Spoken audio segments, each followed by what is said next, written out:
जय Hind. Most important video आपके सामने है। जैसा कि आपको पता है कि एसएससी जीडी का जो एग्जाम चल रहा है 12 जनवरी का, यानी कि आज की डेट का फर्स्ट, सेकेंड और थर्ड शिफ्ट में कौन कौन से क्वेश्चन पूछे गए हैं उसको हम डिस्कस करते हैं। यह जो क्वेश्चन इस बोर्ड पर लिखे गए हैं ये फर्स्ट शिफ्ट, सेकंड शिफ्ट और थर्ड शिफ्ट में जो भी जीएस के क्वेश्चन है, जो आमतौर पर बच्चों को याद रहे क्वेश्चन, हाँ बाहर निकलने के बाद क्वेश्चन याद रहे कि हाँ ऐसे ऐसे क्वेश्चन आए थे, उनको हम लोग एक बार डिस्कस कर ले रहे हैं। कैसे कैसे क्वेश्चन आए हैं आप अच्छी तरीके से देखिएगा। एक बात ध्यान से सुनिए, जो भी क्वेश्चन यहां पर लिखा गया है वह क्वेश्चन आपके पेपर में जो आज का पेपर है 12 जनवरी का, या तो फर्स्ट या तो सेकंड या तो थर्ड शिफ्ट में आया है। मोटी मोटा आप देख लीजिएगा कि कैसा कैसा क्वेश्चन आ रहा है। आप अच्छी तरीके से सेम इसी प्रकार का क्वेश्चन आपके शिफ्ट में कहीं ना कहीं देखने को मिलेगा। तो समय को ना व्यर्थ करते हुए आइए इसको निपटा दें। देखेंगे ना तो पूरे ठंडी में मानकर चलिए एकदम शरीर में गर्मी हो जाएगी। इतना बेहतरीन क्वेश्चन सब हम लोग पढ़े हैं, एक भी क्वेश्चन जो है ना जो बाहर नहीं है, जो हम लोग पढ़े नहीं है क्लास में। ठीक है, आइए सबसे पहले शुरुआत करते हैं। यहां से देखिएगा क्या है, कह रहा है स्टार्टअप इंडिया किस मंत्रालय द्वारा शुरू किया गया। सबसे पहले पता है मोदी जी ने 2015 को लाल किला से भाषण दिया था। स्टार्टअप इंडिया यानी कि इंडिया को स्टार्टअप ऊपर ले जाने के लिए स्टार्टअप इंडिया किस मंत्रालय द्वारा शुरू किया गया? तो स्टार्टअप यानी कि वाणिज्य एवं उद्योग मंत्रालय द्वारा। किसके द्वारा? वाणिज्य एवं उद्योग मंत्रालय द्वारा। और याद रखिएगा 16 जनवरी 2016 को। कब शुरू किया गया? 16 जनवरी 2016 को। स्टार्टअप इंडिया किस मंत्रालय द्वारा? वाणिज्य और उद्योग मंत्रालय द्वारा 16 जनवरी 2016 को शुरू किया गया। यहीं से पूछा जा सकता है प्रधानमंत्री जन धन खाता कब शुरू किया गया? तो यहां से क्वेश्चन आपके शिफ्ट में आ सकता है प्रधानमंत्री जन धन खाता। तो याद रखिएगा 28 अगस्त 2014 को प्रधानमंत्री जन धन खाता खोला गया। पूछा जा सकता है कि बेटी बचाओ बेटी पढ़ाओ, तो 22 जनवरी 2015 को शुरू किया गया। याद रखिएगा स्टार्टअप इंडिया बहुत बार पेपर में आता है, आप सीधा याद रखेंगे 2016, ये डेट ना याद रखिए 2016 याद रखेंगे। और किस मंत्रालय द्वारा? वाणिज्य और उद्योग मंत्रालय द्वारा। यह क्वेश्चन आ चुका है पेपर में। अगला है CSIR काउंसिल ऑफ साइंस करा है। Council of science and industrial research एक संस्था है। Council of science industrial research की प्रथम महिला महानिदेशक। देखिए जब भी किसी के महिला महानिदेशक होती क्वेश्चन आता है, आपको मैंने पीडीएफ दिया है, पढ़ना है, करा है। CSIR की प्रथम महिला महानिदेशक कौन है? नल्ला थम्बी क्लाइसेल्वी। याद रखिएगा CSIR की नल्ला थम्बी क्लाइसेल्वी याद रखेंगे। आगे पूछा है बूलर झील। बूलर झील की बात करें तो बूलर झील कहां पर पड़ता है? जम्मू और कश्मीर में। याद रखिएगा बूलर झील कहां पर पड़ता है? जम्मू और कश्मीर में। और भारत की मीठे पानी की सबसे बड़ी झील है। भारत में मीठे पानी की सबसे बड़ी झील का नाम बताइए? बूलर झील। यहां से पूछा जाए भारत में खारे पानी की सबसे बड़ी झील कौन सी है? चिल्का झील भारत में सबसे बड़ी खारे पानी की झील है। यह लैगून झील है, इसे अनूप झील भी कहते हैं। याद रख लीजिएगा, क्वेश्चन आ सकता है। प्रश्न पूछे भारत की खारे पानी की सबसे बड़ी झील चिल्का झील लैगून झील है। लैगून झील का मतलब एक अनूप झील भी है। और कहां पर है? उड़ीसा में। फिर पूछा कल के पेपर में पूछा कि व्हीलर द्वीप कहां पर है? तो व्हीलर द्वीप उड़ीसा में। व्हीलर द्वीप उड़ीसा में और व्हीलर द्वीप का नाम परिवर्तित करके APJ अब्दुल कलाम द्वीप किया गया। याद रखिएगा। ठीक है, आगे बढ़ते हैं। युद्ध अभ्यास से क्वेश्चन आ रहे हैं। कल के पेपर में नहीं थे, लेकिन आज जो 12 जनवरी का पेपर हुआ है युद्ध अभ्यास से क्वेश्चन आ रहा है। कौन से क्वेश्चन आ रहा है क्लियर नहीं है, लेकिन युद्ध अभ्यास से क्वेश्चन आ सकते हैं। युद्ध अभ्यास से क्वेश्चन आ सकते हैं। जैसे पूछे कि जिम्बैक्स युद्ध अभ्यास किसके किसके बीच होता है? तो जिम्बैक्स भारत और जापान। जिम्बैक्स भारत और जापान। धर्म गार्जियन भारत और जापान के बीच होता है। इस प्रकार से याद रखेंगे।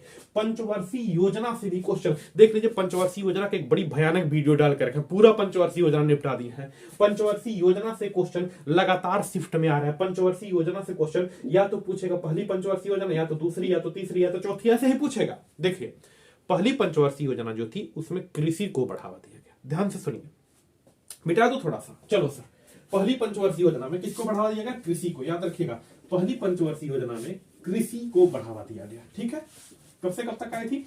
पहली जो पंचवर्षीय योजना थी 1951 से 1956 तक, 5 साल की पंचवर्षीय योजना। इसमें कृषि को बढ़ावा दिया गया। किसको जी? कृषि को बढ़ावा दिया गया। साथ ही साथ बड़े बड़े डैम बनाए गए। बड़े बड़े डैम या नदियों पर बांध बनाया गया। ठीक है, यह जो योजना थी पहली पंचवर्षीय योजना हेराल्ड डोमर मॉडल पर थी। दूसरी जो पंचवर्षीय योजना आई 1956 से 5 जोड़िए 1956 से 1956 57, 58, 59, 60, 61, कहां तक 1961 तक आई।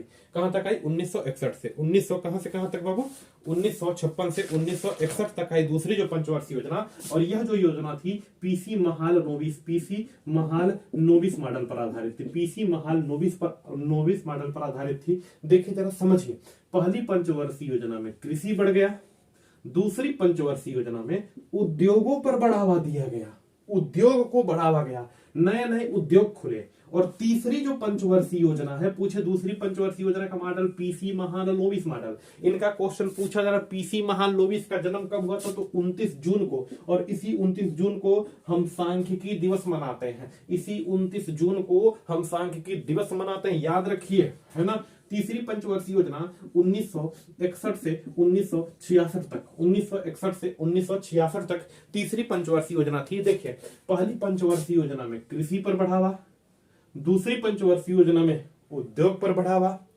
जब कृषि भी बढ़ गई, उद्योग बढ़ गया, तो तीसरी पंचवर्षीय योजना में दोनों को साथ लेकर चलेंगे, यानी कि कृषि प्लस उद्योग दोनों को बढ़ावा, कृषि प्लस उद्योग दोनों को बढ़ावा। यह तीसरी पंचवर्षीय योजना में ऐसे हुआ था। आपको पता होगा तीसरी पंचवर्षीय योजना में बहुत ही ज्यादा संकट आया। तीसरी जो पंचवर्षीय योजना थी बहुत ही ज्यादा संकट आया, देश इतना बर्बाद हो गया कि देश के पास अगली पंचवर्षीय योजना बनाने के लिए पैसा नहीं था। तो तीसरी पंचवर्षीय योजना के बाद अवकाश चला, यानी कि चौथी पंचवर्षीय योजना नहीं बनी। मैंने पंचवर्षीय योजना का वीडियो डाल लगा, जाकर देखिए, एक एक चीजें बताया हूं।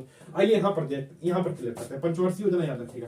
प्रश्न पूछा है आपके शिफ्ट में आया है आज के डेट में, चंद्रगुप्त द्वितीय का अन्य नाम क्या है। चंद्रगुप्त द्वितीय का अन्य नाम तो विक्रमादित्य। क्या नाम है, विक्रमादित्य। या प्रश्न ऐसे भी पूछा जा सकता है, प्रश्न ऐसे भी पूछा जा सकता है कि विक्रमादित्य जो है रियल में वह कौन था, चंद्रगुप्त दूसरे नंबर का। देखिए एक जो चंद्रगुप्त थे वह क्या थे, मौर्य वंश के संस्थापक। मौर्य वंश के संस्थापक चंद्रगुप्त थे, लेकिन चंद्रगुप्त द्वितीय जो थे उनको कहा जाता था विक्रमादित्य, या विक्रमादित्य जो थे उनको कहा जाता था चंद्रगुप्त द्वितीय। क्लियर। खिलाफत आंदोलन याद रखिएगा सन 1919 में शुरू हुआ। कब, सन 1919 में। प्रश्न पूछे खिलाफत आंदोलन कब शुरू हुआ, सन 1919 में। और ये जो खिलाफत आंदोलन है, इसी खिलाफत आंदोलन के साथ सन 1919 में खिलाफत कमेटी का गठन हुआ। इसी खिलाफत आंदोलन के रिस्पेक्ट में सन 1919 में खिलाफत कमेटी का गठन हुआ। याद रखिएगा, हिंदू मुस्लिम एक साथ मिले थे खिलाफत आंदोलन में। खिलाफत आंदोलन में हिंदू मुस्लिम एक साथ मिले थे। गांधी जी भी खिलाफत आंदोलन में दिल्ली में जाकर भाग लिए थे। खिलाफत आंदोलन की बात करें, खलीफा के पद को समाप्त करने के लिए एक आंदोलन हुआ, अंग्रेजों के विरुद्ध का आंदोलन हुआ, खिलाफत आंदोलन। क्लियर है, बहुत बढ़िया। आगे है, ध्यान से समझिए, ध्यान से। 2022 में चिकित्सा का नोबेल। देखिए नोबेल पुरस्कार से अभी क्वेश्चन नहीं आ रहा था, लेकिन अब क्वेश्चन आने लगा, तो पेपर में आपके क्वेश्चन आ सकता है नोबेल पुरस्कार से। हमसे पूछा है 2022 में चिकित्सा का नोबेल पुरस्कार किसे मिला। चिकित्सा का नोबेल पाम्बो, अरे नोबेल पाया तो पाम्बो, यानी कि स्वांतो पाम्बो दिखाई दे रहा है, स्वांतो पाम्बो। चिकित्सा का नोबेल पुरस्कार स्वांतो पाम्बो को मिला। देख लो सब दिख रहा है, हाँ जी। 2022 में चिकित्सा का नोबेल मिला स्वांतो पाम्बो को, स्वांतो पाम्बो को। आपके शिफ्ट में लू क्या है, तो लू एक गर्म हवा की स्थानीय पवन है। लू क्या है, धरती से उठकर चलने वाली गर्म हवा है और स्थानीय पवन है जो उत्तर प्रदेश राज्य में चलती है। लू क्या है, लू आपको पता है ना, मारता मुंह झुरा जाता है एकदम। लू क्या है, एक स्थानीय पवन है, गर्म हवा की एक स्थानीय पवन है जो धरती छोड़कर ऊपर चलती है। धरती छोड़कर कहां चलती है, ऊपर चलती है। और मोस्ट इंपॉर्टेंट, लू की जो गति होती है 110 किलोमीटर प्रति घंटा होती है। 110 किलोमीटर प्रति घंटा होती है, इतनी स्पीड से लू चलती है। कब चलती है, तो याद रखिएगा अप्रैल और मई के महीनों में। यह क्वेश्चन ही पूछा है आज के डेट पे। अप्रैल और मई के महीने में चलने वाली जो गर्म हवाएं होती है उसे क्या कहते हैं, लू कहते हैं। क्या कहते हैं, लू। तो इधर की बातें क्लियर। आगे देखते हैं, आगे है सागो दावा उत्सव। मोस्ट इंपॉर्टेंट है, ध्यान से सुनिए।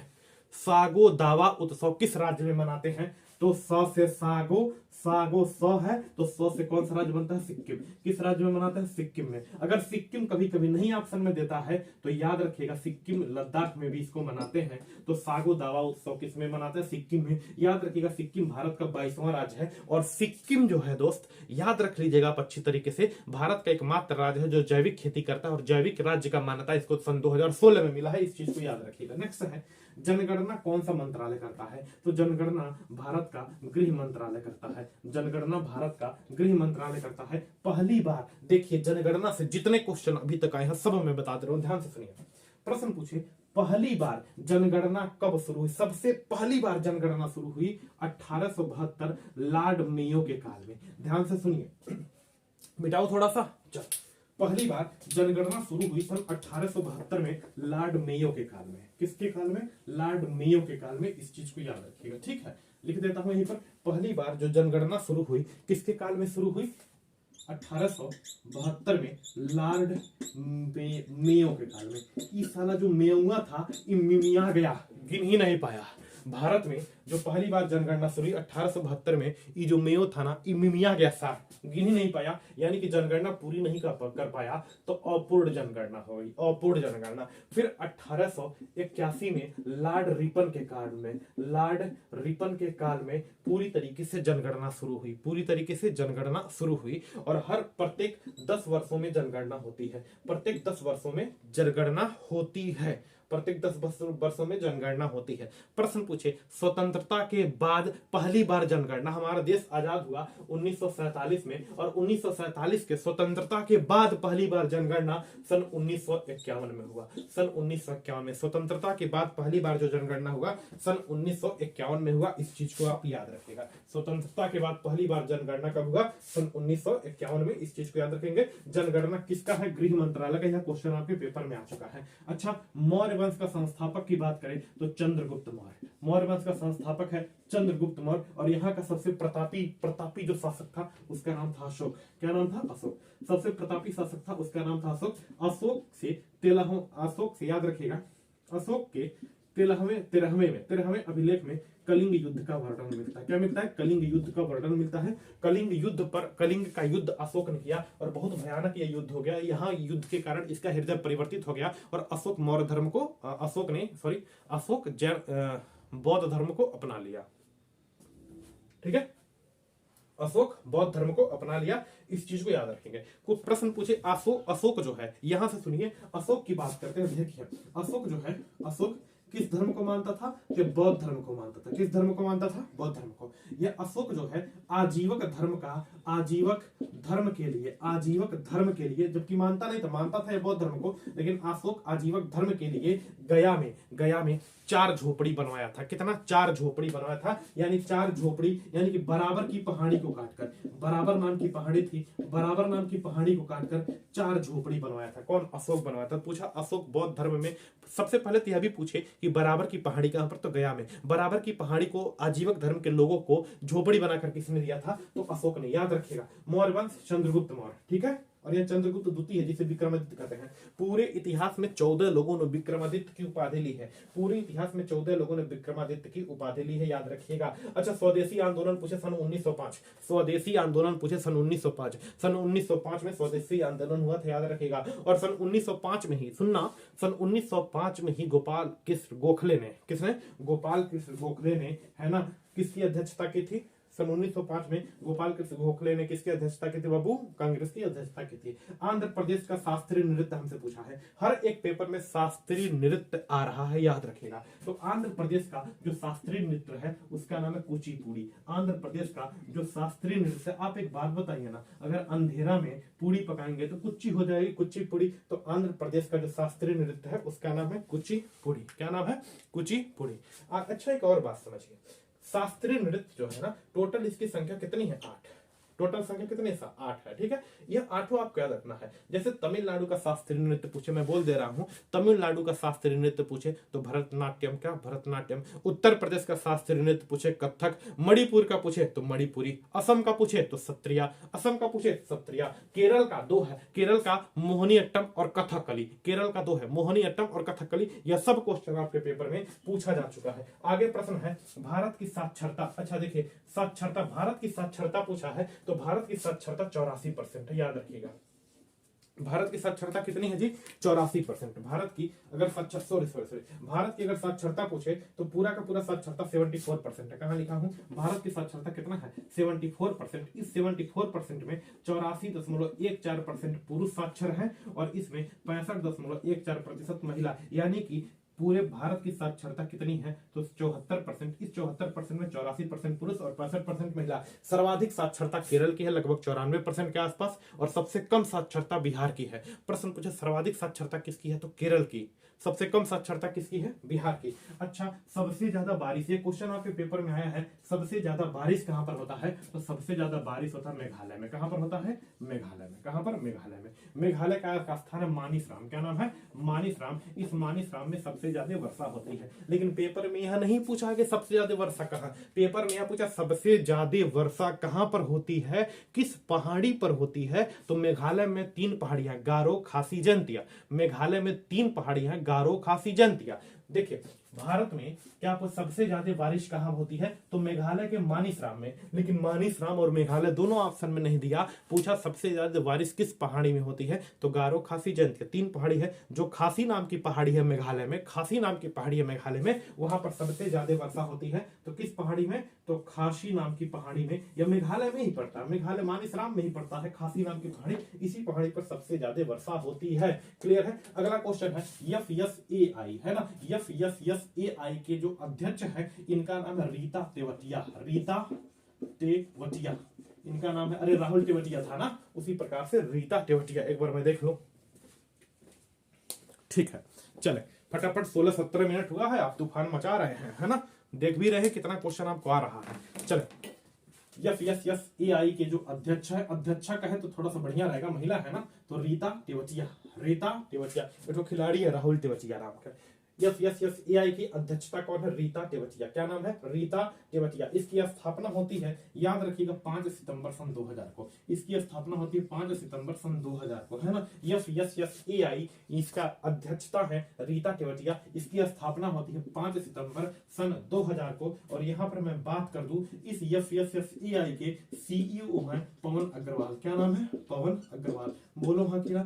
FSAI के यानी कि खाद्य की सुरक्षा बताता है, या खाद्य सुरक्षा बताता है, खाद्य का जो भी खाद्य पदार्थ होता है उसका मानक तय करता है। जितने भी खाद्य पदार्थ होते हैं उस पे FSAI द्वारा मान्यता प्राप्त होता है। तो 5 सितंबर सन 2000 को इसकी स्थापना हुई थी। 5 सितंबर सन 2008 को, 5 सितंबर सन 2008 को इसकी स्थापना हुई थी। इसके वर्तमान अध्यक्षता है रीता तेवतिया। राहुल तेवतिया का नाम सुने, बस वही रीता तेवतिया। और याद रखिएगा इसके CEO है पवन अग्रवाल। क्या नाम है, पवन अग्रवाल। फराग अग्रवाल मत ठोक दीजिएगा, ट्यूटर ले भी था उनको। पवन अग्रवाल, क्या नाम है, पवन अग्रवाल। क्लियर है। आगे बात करें, अवध को अंग्रेजों ने कब हड़पा, तो 1856 में। बस बात खत्म। अवध को अंग्रेजों ने कब हड़पा, 1856 में। प्रश्न पूछे हड़प नीति किसकी है, अरे हड़पने की नीति सार कौन बनाया था, हड़प नीति की कुतवा बनाया था डलहौजिया। कौन बनाया था, डलहौजिया, लॉर्ड डलहौजी। हड़प नीति किसकी है, वो कुतवा का है, लॉर्ड डलहौजिया का। हड़प नीति किसकी है, लॉर्ड डलहौजी की। अगर पूछे बाजार नियंत्रण प्रणाली, बाजार नियंत्रण प्रणाली यानी कि पूरे बाजार को कंट्रोल में कर दिया, बाजार नियंत्रण प्रणाली, घोड़ा दागने की प्रथा, यह सब किसकी है, अलाउद्दीन खिलजी की। किसकी है, अलाउद्दीन खिलजी की है, याद रखिएगा। नेक्स्ट आगे बढ़ते हैं। अच्छा, 42वां संविधान संशोधन कब हुआ। देखिए थोड़ा सा दिमाग लगाए ना तो सुनेंगे, मिटा दूं थोड़ा सा, है ना, मिटाना पड़ेगा क्योंकि लिखना है मुझे, है ना। देखिए ये सारे के सारे क्वेश्चन आपके पेपर में आए हैं।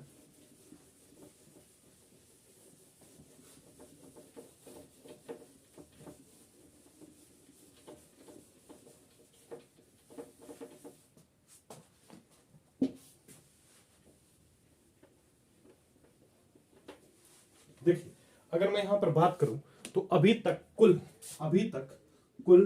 105 संविधान संशोधन हो चुके हैं।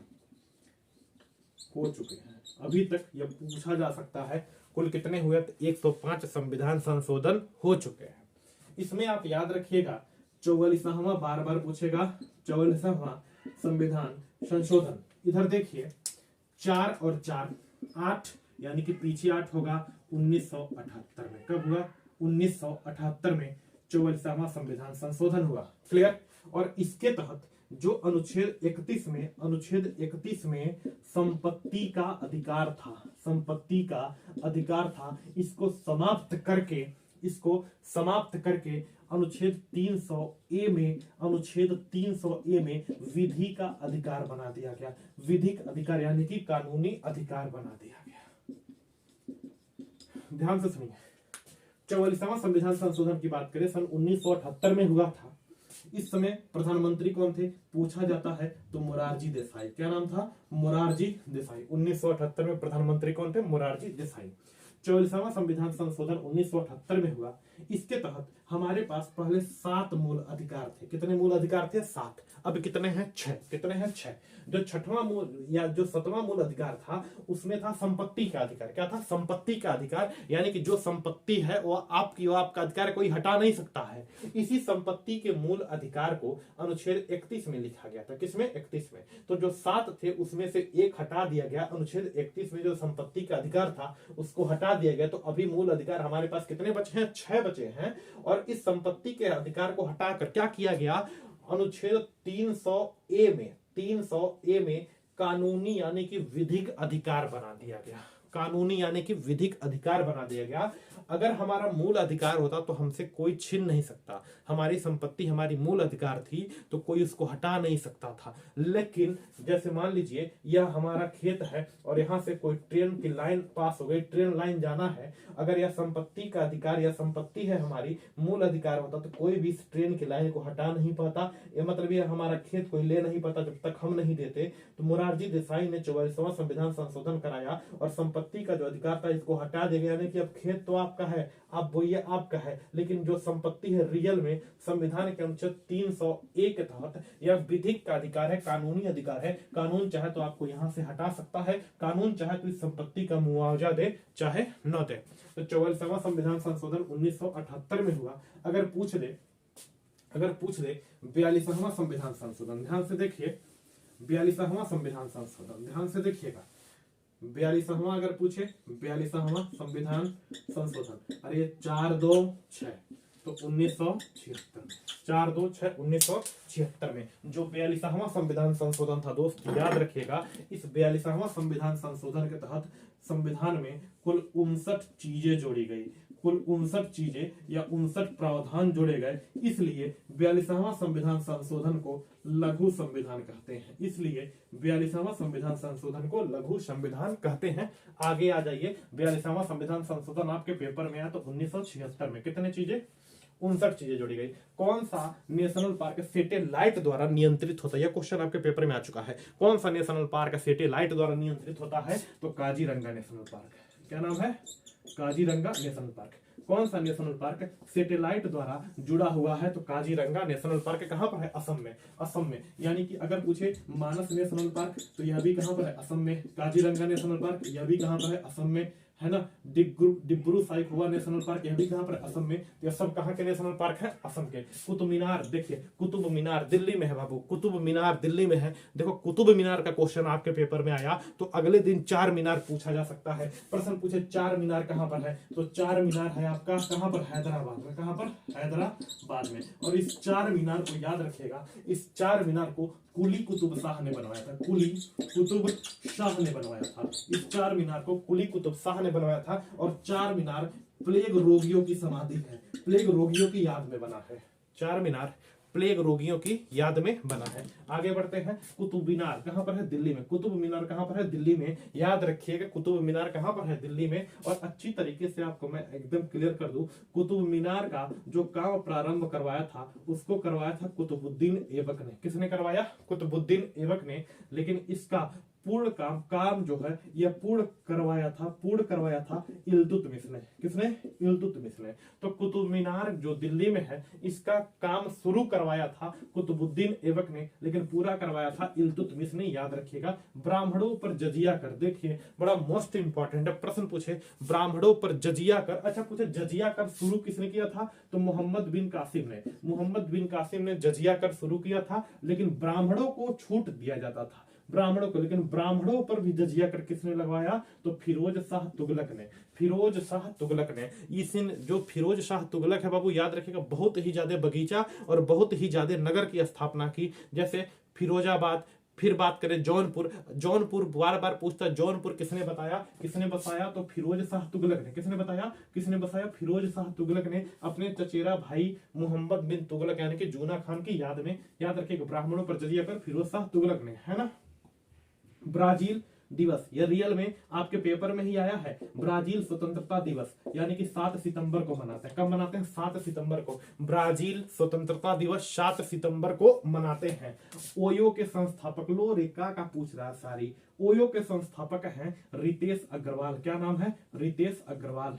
ओयो के संस्थापक हैं रितेश अग्रवाल। चाहे चीजें अच्छी हो चाहे खराब हो चाहे कुछ भी हो, पेपर आपका आ सकता है, याद रखिएगा। देख रहे हैं ओयो पूछ दिया, रितेश अग्रवाल, आर अग्रवाल, रितेश अग्रवाल। आगे है ब्रेल दिवस। विश्व ब्रेल दिवस मनाते हैं 4 जनवरी को। विश्व ब्रेल दिवस मनाते हैं 4 जनवरी को, क्योंकि ब्रेल जो है ना, एक व्यक्ति थे लुइस ब्रेल। नाम क्या था इनका? लुइस ब्रेल ने अंधों को, जो व्यक्ति अंधे होते हैं, अंधों को पढ़ने और लिखने के लिए एक विशेष दानेदार नुमा संरचना बनाया था, जिसे हम किस नाम से जानते हैं? ब्रेल लिपि के नाम से जानते हैं। किस लिपि के नाम से जानते हैं? ब्रेल लिपि के नाम से। इसलिए ब्रेल दिवस 4 जनवरी को हम लोग मनाते हैं। एक बार वीडियो देखो, मोबाइल डिस्चार्ज होने वाला है।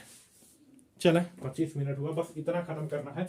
इंदिरा गांधी पुरस्कार किस क्षेत्र में दिया जाता है? शांति के क्षेत्र में। किस क्षेत्र में दिया जाता है? शांति के क्षेत्र में। गांधी और नेल्सन, है ना, नेल्सन, अच्छा नेल्सन मंडेला का नाम सुने होंगे, नेल्सन मंडेला, है ना, साउथ अफ्रीका वाले। गांधी और नेल्सन पुरस्कार किसे दिया गया? तो दलाई लामा को। किसको दिया गया? दलाई लामा को। दलाई लामा को तिब्बत धर्म गुरु जो धर्मशाला के क्षेत्र के हैं, उस दलाई लामा को गांधी और नेशनल पुरस्कार दिया गया। तिब्बत धर्म गुरु दलाई लामा को गांधी नेल्सन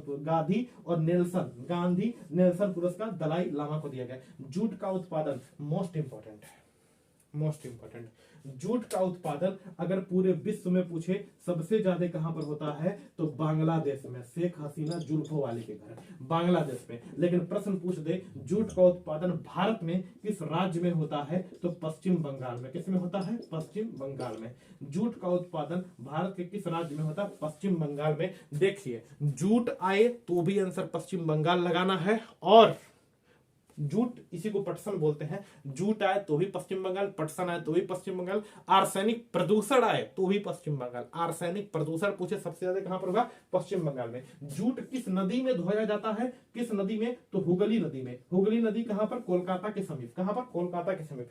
नीति आयोग, यह मैंने पीडीएफ दिया था, मैंने बोला था पढ़ लीजिए। नीति आयोग कब होता है? 1 जनवरी 2015 को। 1 जनवरी 2015 को नीति आयोग का गठन होता है। नीति आयोग के जो अध्यक्ष होते हैं प्रधानमंत्री होते हैं। वर्तमान उपाध्यक्ष है सुमन बेरी और वर्तमान सीईओ है परमेश्वरम अय्यर। याद रखिएगा। आईपीएल 2022। अच्छा हमसे क्वेश्चन पूछा सबसे बड़ा लिखित संविधान भारत का है। सबसे बड़ा लिखित संविधान भारत का है और सबसे छोटा लिखित संविधान अमेरिका का है। सबसे छोटा लिखित संविधान अमेरिका की है। नागरिकता से क्वेश्चन पूछा एकहरी नागरिकता कहां पर है? एकहरी नागरिकता भारत में है, एकहरी नागरिकता ब्रिटेन में है, लेकिन दोहरी नागरिकता अमेरिका में है। और तिहरी नागरिकता 3 बार नागरिकता याद रखिएगा स्विट्जरलैंड में। तिहरी नागरिकता कहां पर है? स्विट्जरलैंड में। अच्छा आईपीएल 2022 से क्वेश्चन पूछा, देखिए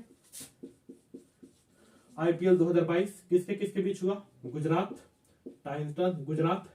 टाइटंस और राजस्थान रॉयल्स के बीच। गुजरात टाइटंस हार गया, सॉरी गुजरात टाइटंस ने यह क्रिकेट जीता। ध्यान से सुनिए, गुजरात टाइटंस ने क्रिकेट जीता, राजस्थान रॉयल्स से क्रिकेट हार गया। राजस्थान रॉयल्स से क्रिकेट हार गया। जो फाइनल मैच था गुजरात टाइटंस ने जीता। फाइनल मैच था वह कहां पर हुआ? नरेंद्र मोदी स्टेडियम अहमदाबाद। कहां पर? अहमदाबाद गुजरात में हुआ। इसमें गुजरात विजयी रहा और राजस्थान रॉयल्स हार गया। ध्यान से सुनिएगा। यहां पर बात करते हैं जो आईपीएल जो 2022 होगा उसमें सबसे ज्यादा विकेट यानी कि सबसे ज्यादा विकेट लेने वाले को पर्पल कैप दिया जाता है। बैगनी रंग का होता है पर्पल कैप। जो सबसे ज्यादा रन मारता है वह गुलाब होता है, उसे बोलते हैं ऑरेंज कैप दिया जाता है। क्या दिया जाता है? Orange cap.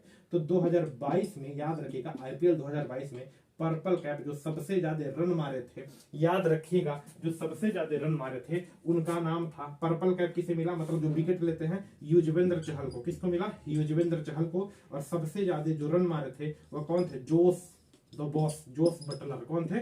जोस बटलर। सबसे ज्यादा रन कौन मारे थे? Jos Buttler. और सबसे ज्यादा विकेट कौन लिए थे? युजवेंद्र चहल। सबसे तेज गेंद फेंकी थी लॉकी फर्गुसन ने। किसने फेंकी थी? लॉकी फर्गुसन ने। सबसे बड़ा लिखित संविधान भारत का, सबसे छोटा लिखित संविधान कहाँ का है? अमेरिका का है। ठीक है, यहाँ पर बात करते हैं, देखिए जीडीपी की बात करते हैं ना, जीडीपी से भी क्वेश्चन आज के डेट में आ चुका, यानी कि इकोनॉमिक्स भी पढ़ना है आपको। देखिए जीडीपी की बात करें पहली जो जीडीपी है वो किसकी है? अमेरिका की। जीडीपी के आधार पर सबसे पहला जो जीडीपी है किसका है? अमेरिका का। भारत का जो जीडीपी है वो 5वें स्थान पर आया। 6वें स्थान पर ब्रिटेन की जीडीपी है। ब्रिटेन के जीडीपी को लांघ के भारत 5वें स्थान पर आ गया जीडीपी के मामले में। आगे बढ़ते हैं। कैल्शियम कार्बोनेट का सूत्र होता है CaCO3। कैल्शियम कार्बोनेट का सूत्र होता है CaCO3, कैल्शियम कार्बोनेट होता है। फीफा बाबू 2022 में पूछा, कहां पर हुआ? कतर में हुआ। जीता कौन? ये सब चीजें आपको पता होना चाहिए, सब चीजें आपको पता होना चाहिए। राष्ट्रपति अपना त्याग पत्र किसे देता है? उपराष्ट्रपति को देता है। राष्ट्रपति अपना त्याग पत्र किसे देता है? उपराष्ट्रपति को देता है। एक बार और देख लो, राष्ट्रपति अपना त्याग पत्र किसे देता है? उपराष्ट्रपति को देता है। इस चीज को आप अच्छी तरीके से याद रखेंगे। चले 10% चार्ज है और 10% में मिला जुला कर ये सब क्वेश्चन है, निपटा देते हैं। राष्ट्रपति अपना त्याग पत्र किसे देता है? उपराष्ट्रपति को। और उपराष्ट्रपति अपना त्याग पत्र किसे देता है? राष्ट्रपति को। ठीक है, चल। अनुच्छेद 395 जो है ना, यह निरसन है। अनुच्छेद 395 जो है यह निरसन है। थोड़ा सा समझाते हैं आपको। अनुच्छेद 395 ना, अनुच्छेद 395 है, 395 यह क्या है? निरसन। क्या है? निरसन। अनुच्छेद 395 कहता है, अनुच्छेद 395 कहता है कि संविधान लागू होने से पहले, संविधान लागू होने के बाद, लागू होने के बाद कोई अन्य नियम नहीं होगा। कोई ऐसे नियम जो फालतू के नियम है, कोई ऐसे नियम, संविधान का अनुच्छेद 395 कहता है कि संविधान लागू होने के बाद जो भी नियम कानून, जो भी नियम कानून लागू थे उसको समाप्त कर दिया जाएगा। संविधान लागू होने के बाद जो भी नियम कानून थे उसको समाप्त किया जाएगा, उसका निरसन किया जाएगा। निरसन मतलब उसको समाप्त किया जाएगा। अनुच्छेद 395 कहता है। अनुच्छेद 312 कहता है अखिल भारतीय सेवा का गठन। अखिल भारतीय सेवा का गठन अनुच्छेद 312 कहता है। अखिल भारतीय सेवा का गठन अनुच्छेद 214 कहता है। अखिल मतलब नहीं, भारतीय सेवा का गठन अनुच्छेद 214 कहता है कि प्रत्येक राज्य में एक हाई कोर्ट होगा। ध्यान से सुनिए, बहुत हो गया। अनुच्छेद 214 कहता है कि प्रत्येक राज्य में एक हाई कोर्ट यानी कि उच्च न्यायालय होगा और एक या एक से अधिक राज्यों का उच्च न्यायालय हो सकता है। एक या एक से अधिक राज्यों का, एक या एक से अधिक राज्यों का एक उच्च न्यायालय हो सकता है। अनुच्छेद 224 कहता है प्रत्येक राज्य का एक हाई कोर्ट होगा। दो या दो से अधिक राज्यों का भी एक हाई कोर्ट हो सकता है। जैसे हरियाणा और पंजाब दोनों का एक ही हाई कोर्ट चंडीगढ़ में, याद रखिएगा। पक्के पूछा है, पक्के नेशनल पार्क कहां पर है? तो अरुणाचल प्रदेश में, याद रखेंगे। पक्के नेशनल पार्क कहां पर है? अरुणाचल प्रदेश में। कूनो नेशनल पार्क मध्य प्रदेश में है। और आपको पता होना चाहिए यहीं से नामीबिया के 8 चीते लाए गए हैं। नामीबिया के 8 चीते लाए गए, जिसमें 5 मेल है 3 फीमेल है ना। पक्के नेशनल पार्क, पक्के और नामदफा नेशनल पार्क दोनों कहां पर है? अरुणाचल प्रदेश में। कूनो नेशनल पार्क कहां पर है? मध्य प्रदेश में। पेमा खांडू किस राज्य के मुख्यमंत्री हैं? तो अरुणाचल प्रदेश के। पेमा खांडू किस राज्य के मुख्यमंत्री हैं? अरुणाचल प्रदेश के। युद्ध नृत्य कहां का है? अरुणाचल प्रदेश का, याद रखिएगा। मीराबाई चानू और मेरी काम, याद रखिएगा। मीराबाई चानू और मेरी काम का संबंध किस राज्य से है? तो मणिपुर से। मीराबाई चानू और मेरी काम, मीराबाई चानू याद रखिएगा वेट लिफ्टर है, वेट लिफ्टर भार उठाती है। और मीराबाई चानू वेट लिफ्टर भार उठाती है। और मेरी काम क्या है? बॉक्सर है। मेरी काम क्या है? बॉक्सर। कहां की है दोनों लोग? मणिपुर की। कहां की है? मणिपुर की। अच्छा, 2022 में मोस्ट इंपोर्टेंट, छाप लेना, 2022 में कांग्रेस के जो अध्यक्ष बने हैं मल्लिकार्जुन खड़गे।